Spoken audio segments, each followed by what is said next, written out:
अखिल भूमंडलीय सर्व शिरोमणि मुनि समाज के संस्थापक आदि मुनीश्वर योगेश्वर सदगुरुदेव शिव मुनि महाराज की जय।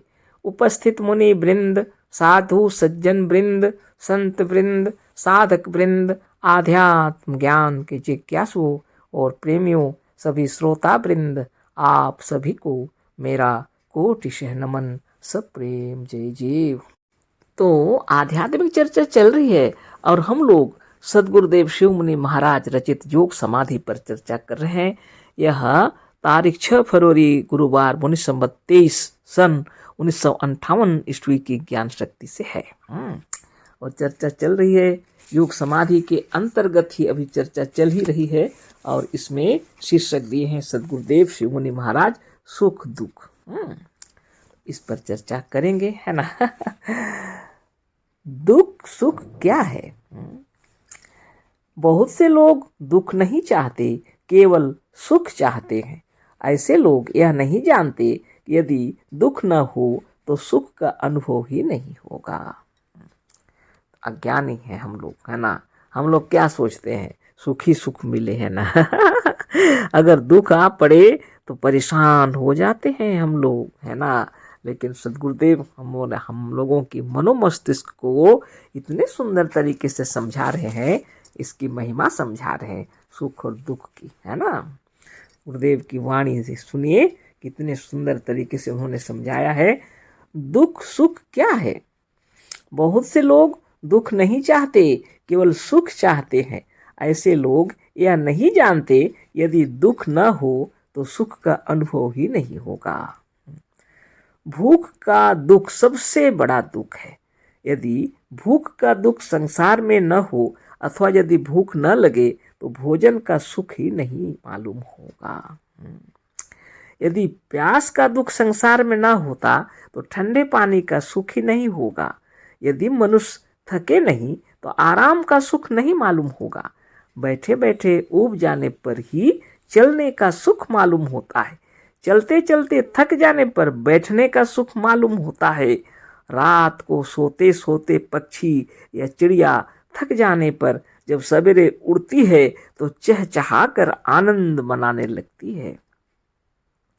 उड़ते उड़ते थक जाने पर शाम होते ही सो जाती और सोने का आनंद लेने लगती है। बतलाइए, है ना। धन्य धन्य सदगुरुदेव शिव मुनि महाराज की जय। सुख और दुख की कितनी महिमा है। भूख बहुत बड़ा दुख है, गुरुदेव कह रहे हैं। लेकिन यह भूख यदि न लगे तो संसार में भोजन का सुख कैसे मालूम होगा। कितनी बड़ी बात है ना। अगर बैठे बैठे ऊब जाते हैं तब चलने का सुख मालूम होता है, और जब चलते चलते थक जाते हैं तो बैठने का आराम करने का सुख मालूम होता है। दोनों की कितनी आवश्यकता है। बहुत बड़ी बात है। चलते चलते थक जाने पर बैठने का सुख मालूम होता है। रात को सोते सोते पक्षी या चिड़िया थक जाने पर जब सवेरे उड़ती है तो चहचहाकर आनंद मनाने लगती है। उड़ते उड़ते थक जाने पर शाम होते ही सो जाती है और सोने का आनंद लेती है। बाप रे। एकांत में रहते रहते जब मनुष्य ऊब जाता है तो सत्संग में, सम्मेलन में या मेला में जाता है। यही मेला से ऊब कर एकांत में आनंद का अनुभव करता है। बहुत बड़ी बात है ना। एकांत में रहते रहते जब मनुष्य ऊब जाता है तो सत्संग में, सम्मेलन में या मेला में जाता है। यही अगर मेला से ऊब गया तो एकांत का अनुभव करता है। एकांत में ऊब जाने पर अगर मेला से ऊब जाता है तो एकांत में आनंद का अनुभव करता है। बहुत बड़ी बात है। घर में रहते रहते यात्रा करने की इच्छा होती है। यात्रा में सुख का अनुभव करता है और यात्रा से थक कर घर में रहने के सुख का अनुभव करता है। यात्रा करने की इच्छा होती है। जब घर में रहते रहते ऊब जाते हैं तो बाहर जाते हैं हम लोग यात्रा करने के लिए, है ना, घूमने फिरने के लिए। यदि यात्रा से थक जाते हैं और घर लौटते हैं तो घर में आनंद महसूस करते हैं। घर में रहने का सुख तभी मालूम होता है ना। वाह, क्या मिठाई रूपी सुख ही लोग बराबर चाहते हैं? गुरुदेव पूछ रहे हैं, क्या केवल मिठाई खाना ही लोग बराबर चाहते हैं? आपको मालूम होना चाहिए कि लाल मिर्च चीनी से अधिक महंगी है। जब लिखे तो उसमें लाल मिर्च चीनी से भी अधिक महंगी थी, तो आज भी है ना। लाल मिर्च या गोल मिर्च खाने से आंसू बहता है, सबको पता है। मुंह झनझना उठता है, हिचकी आने लगती है, कितना दुख होता है। पर क्या मनुष्य इसी को सुख नहीं मानता और महंगा होने पर भी इसे खरीद कर खाता है ना। कितनी खुशी की बात है। सिर्फ मिठाई खाते खाते तो हम लोग ऊब जाएंगे ना। गोल मिर्च लाल मिर्च खाने से आंसू बहता है, मुंह झनझना उठता है, हिचकी आने लगती है, दुख होता है। पर गुरुदेव कह रहे हैं, मनुष्य इसी को सुख नहीं मानता, महंगी होने पर भी इसे खरीद कर खाता है ना। मिठाई खाते खाते कुछ देर के बाद यदि तीताई और खटाई ना खा लिया जाए तो मिठाई के खाने में सुख नहीं रह जाएगा। बहुत बड़ी बात है यह। लड़का होते समय, उसे पालते समय, उसका मलमूत्र उठाते समय रात को उसके मलमूत्र में पड़े रहने पर माता को कितना कष्ट होता है। पर संसार की सारी स्त्रियां इस दुख को उठाने के लिए क्या क्या नहीं करती और जान से इस दुख को ही सुख मानती हैं। जी जान से, जी जान से इस दुख को ही सुख मानती हैं। सबको पता है बाल बच्चों के लिए कितनी तपस्या करते हैं। अगर किसी के बाल बच्चे नहीं हैं तो वो जो भी पूजा पाठ ध्यान तपस्या कहाँ कहाँ नहीं जाते। अब तो इलाज का समय आ गया है, बहुत तरह से डॉक्टर के पास दौड़ने पड़ते हैं। तो इसी को सुख मानते हैं, है ना। जिसको अब लोग देखेगा तो मलमूत्र में रात दिन इसकी सेवा में ये नहीं है, उस पुत्र के प्रेम में यह सब कुछ भी नहीं लगता। माता उसे सुख मानती है। बहुत बड़ी बात है, बहुत बड़ा रहस्य छुपा हुआ इसके अंदर।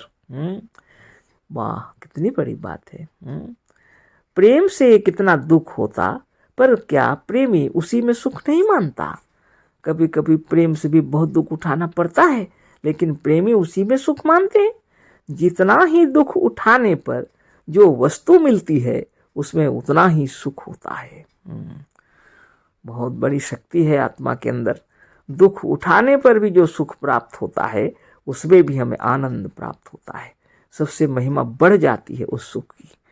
पढ़ने में कितना कष्ट उठाना पड़ता है, पर बिना यह कष्ट उठाए पास होने के सुख का अनुभव भी नहीं किया जा सकता है।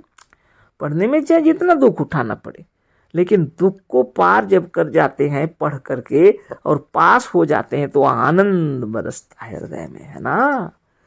इस आनंद की अनुभूति को आप बिना कष्ट उठाए कैसे पा सकेंगे, है ना। पढ़ने में कितना कष्ट उठाना पड़ता है, पर बिना यह कष्ट उठाए पास होने के सुख का अनुभव भी नहीं किया जा सकता है। धन कमाने में कष्ट होता है, खर्च करने में कष्ट होता है, उसकी रक्षा में कष्ट होता है, हिसाब रखने में कष्ट होता है, उसके लिए इनकम टैक्स देने में कष्ट होता है, गिनने में कष्ट होता है। धन में कष्ट ही कष्ट तो है, पर मनुष्य जाति धन में ही सुख का अनुभव करती है। कड़ा से कड़ा दुख उठाकर भी लोग धन प्राप्त करने के सुख से फूले नहीं समाते, क्योंकि धन में ही सुख भी है ना। दुख उठा करके जो धन कमाए हैं उस धन का उपयोग करने से हमें सुख प्राप्त होगा, निश्चित रूप से होता है। आगे पढ़ते हैं, दुख ही सुख का पूर्ण रूप है और सुख ही दुख का पूर्व रूप है ना।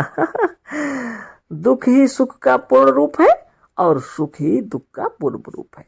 दुख के पहले सुख, सुख के पहले दुख, है ना। दुख के बाद सुख, सुख के बाद दुख, ये तो निरंतर लगा हुआ है। आगे पढ़ते हैं, दुख के बाद ही सुख होता है और सुख के बाद ही दुख होता है। दुख न रहे तो सुख का अस्तित्व ही नहीं रहेगा, दुख न रहे तो सुख का अस्तित्व ही नहीं रहेगा। इसलिए दुख को आप महत्वपूर्ण समझिए। जितना महत्वपूर्ण आप सुख को समझते हैं, दुख को भी महत्वपूर्ण समझिए, है ना। अवश्य ही, है ना। सुख ना रहे तो दुख का अस्तित्व तो नहीं रहेगा। सुख ना रहे तो दुख का भी अस्तित्व तो नहीं रहेगा।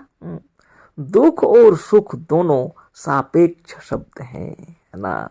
जिसका शरीर ऐसा हो जाए कि उसे सर्दी गर्मी मालूम ही ना हो, उसे बड़ा कष्ट होगा, उसका जीना दूभर हो जाएगा।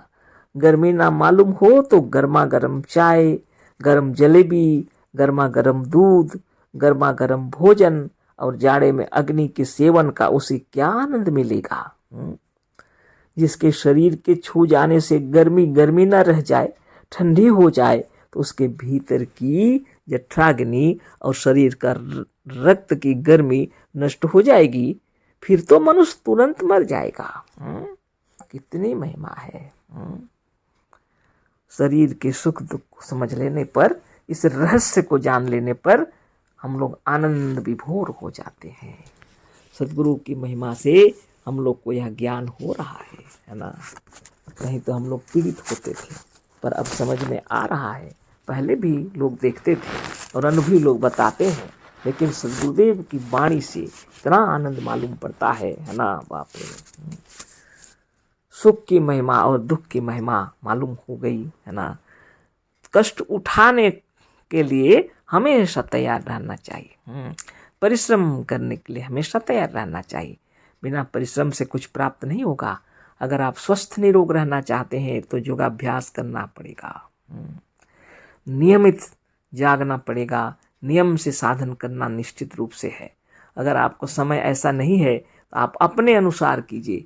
सद्गुरुदेव तो लिखे हैं सचित्र योग साधन में, निरोग होने का अद्भुत उपाय में भी, जैसा सुविधा हो आपको, जैसी सुविधा हो, लेकिन 24 घंटे में एक बार निश्चित रूप से योग साधन कर लेना चाहिए।